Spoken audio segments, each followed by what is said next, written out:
when it comes, because special education, multilingual education, that's equity, right? Those are equitable type of trainings. And one of the things you mentioned in early on in some of your comments was regarding all these different silos, and then the equity person comes in and has to do their diversity, equity, inclusion type of trainings and things like that. And I have been really thinking about that, especially with our culture and political climate and all these things. I just feel like sometimes just saying the word equity can trigger so many people in regards to teachers and parents and community members and things. They hear the word equity, but special education is an equitable program. Multilingual learners, that's equity. But as soon as you say it, it's an issue. Here's a question that I want to throw out to you, because I am a strong proponent that sometimes we do try to, like you said, we put so many boxes, so many silos, and I would love to see more equity or equitable practices embedded into your teaching in general, right? Rather than having to spell out, okay, guys, this is the equity section of our training, or today we're going to do some equitable work. No, it should just be every day. Like if you're saying that I'm a school leader and I'm an equitable school leader, I'm about, culture responsiveness and all those kind of things. To me, that should just be a daily practice as opposed to it just being a silo. Now, I do believe that there are certain terms or I don't know, traits of personality or characteristics that really do need to be harnessed and really need to be specific. But I think a lot of the PD in general needs to be embedded. Equity needs to be embedded. So my thoughts, or my question to you, is kind of like, what are your thoughts when it comes to surface level equity? How do we maybe go beyond that? What are your thoughts there? That's a good question. First, I just want to respond to what you shared. It's just Yeah, that yeah, yeah. it's a yes and, right? It's a yes and. So when I'm talking about integrating and connecting, my bias is very, very heavily in education, my education work on Mhm. practice to impact student learning, right? Yeah. That's not the whole picture on equity.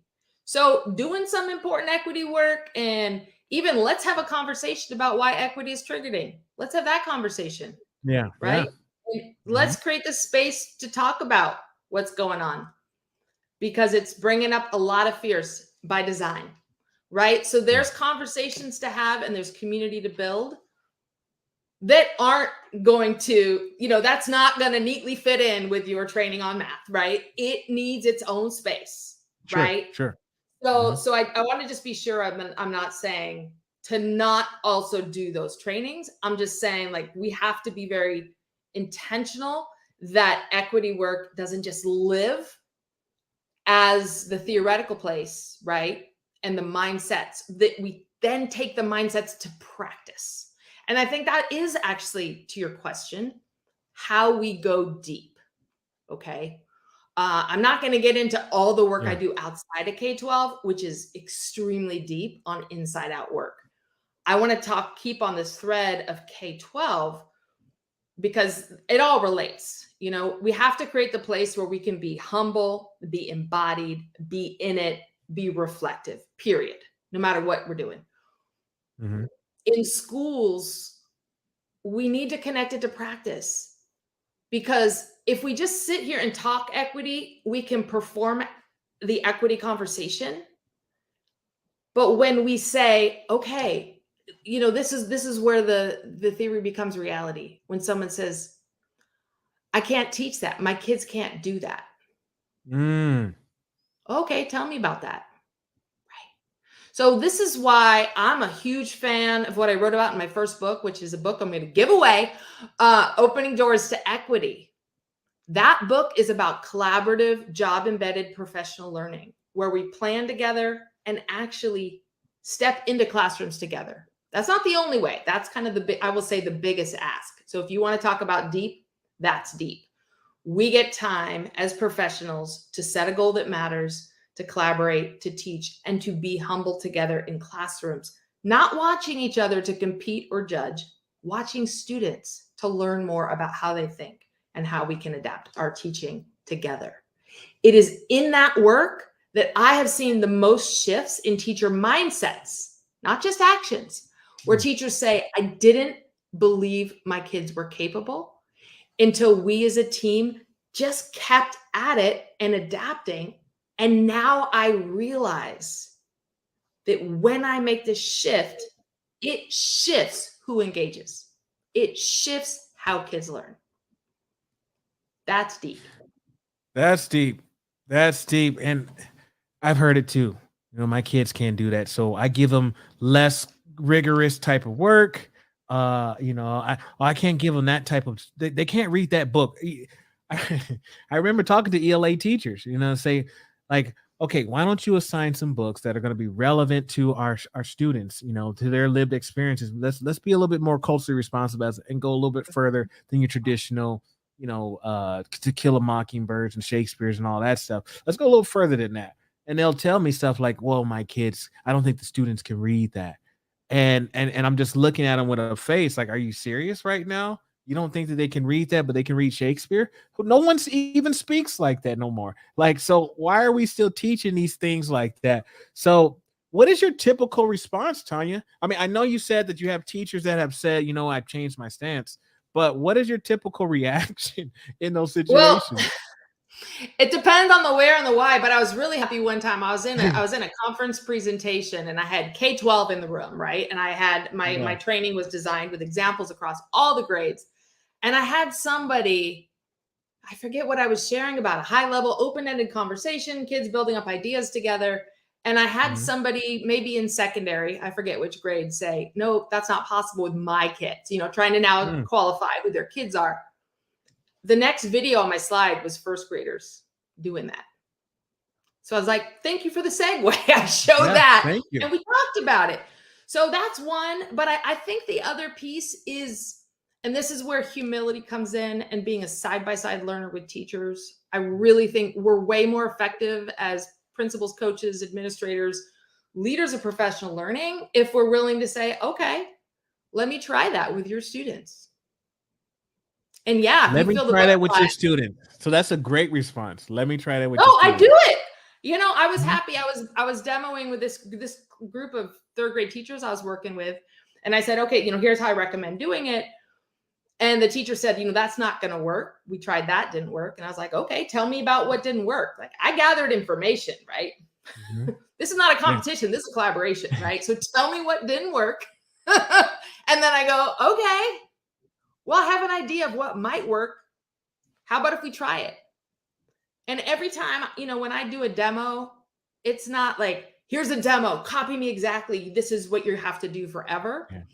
It is, I am going to teach. So we have a moment to watch students and then we are going to reflect, right? Because we have to model that teaching isn't performance. Teaching is trying to have an impact, gathering information, having a relationship, right? So it's humbling to go in and do a demo lesson and for things not to go as planned. But the first time that happened to me, the teachers told me it was the best demo ever because they saw me stop, look at them and say, everything we talked about is changing right now. And I adapted in the moment. They see people come and sort of do a pre-polish, like, and, to that point, principals and school districts need to create a culture where teachers are not just performing the easiest thing when you walk by. Where teachers, and it's the feedback principals give is part of it, which is why I work with principals on this as well. Because you can say risk-taking is good, take risks, blah, blah, blah. But if you're coming back through classrooms and, you see an imperfect moment in the classroom, do you ask a question that encourages the teacher to reflect, that allows the teacher to share their professional perspective on what just happened? Or is it, you have to be on step 3 of... So a lot of principals will have, okay, as a former principal, I know there's pressure when it comes to scores and tests and all those things and accountabilities. And, you want to be on point. So I think, like you said, some of it's just a little bit of lip service. Oh, yeah, you have the freedom, flexibility to do what you got to do. As long as, like the yes and like you were saying before, it's like you need to, I'll give you that flexibility and freedom, But when I walk into your classroom, I want to see this and that, or those test scores need to be here or they need to be there because of those pressures. Um, and it's to me it's hard to balance. Just being a Mhm. former leader, it sometimes it can be a little hard to balance. But I hope that you're having those kind of conversations with those school leaders about, I hear what you're saying, but the action that I'm seeing doesn't necessarily reflect what you were just saying. Well, and to be super clear, where I find what helps with the balance is Mhm. I use this analogy with a GPS. You use a GPS. What do you type in the GPS? Put in You your type your location that you're trying to destination, go. Yeah. right? But what if you type in the GPS Prius, and then someone else types, some other Chevy, and then we have a debate. You need to Chevy, needs to Prius, right? So it's like, Mhm. if I'm the principal, I'm under pressure to make sure everyone's driving a Prius, and I'm coming through and saying, "Where's your Prius?" We have a problem because there's no Right. redirect. A GPS is broken if you're putting in the car type, but if you put in the destination, which is student learning, it's fine. So let me give you a very concrete example. I do a lot of work with schools on structuring conversations, creating more active engagement Mhm. from sit and get to kids talk to each other, right?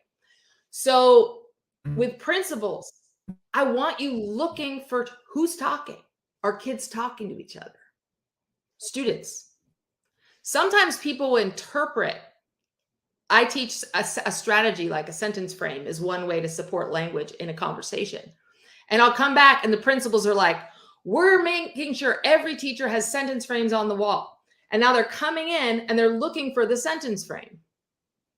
So that's something that I reframe, pun intended, Mhm. sorry, that I reframe and say, okay, a sentence frame is something you choose or you lose. Mm. But the goal is that students are engaged in conversation, better get high level conversation about that text to make meaning, about Mm. the math to make meaning. They're building relationships. So you're watching for what students are doing. And you're also building capacity for teachers to focus on what students are doing. Because if we collectively agree that the sentence frame is the goal, we can then say, I did the sentence frame and they didn't talk, which is like saying I taught and they didn't learn.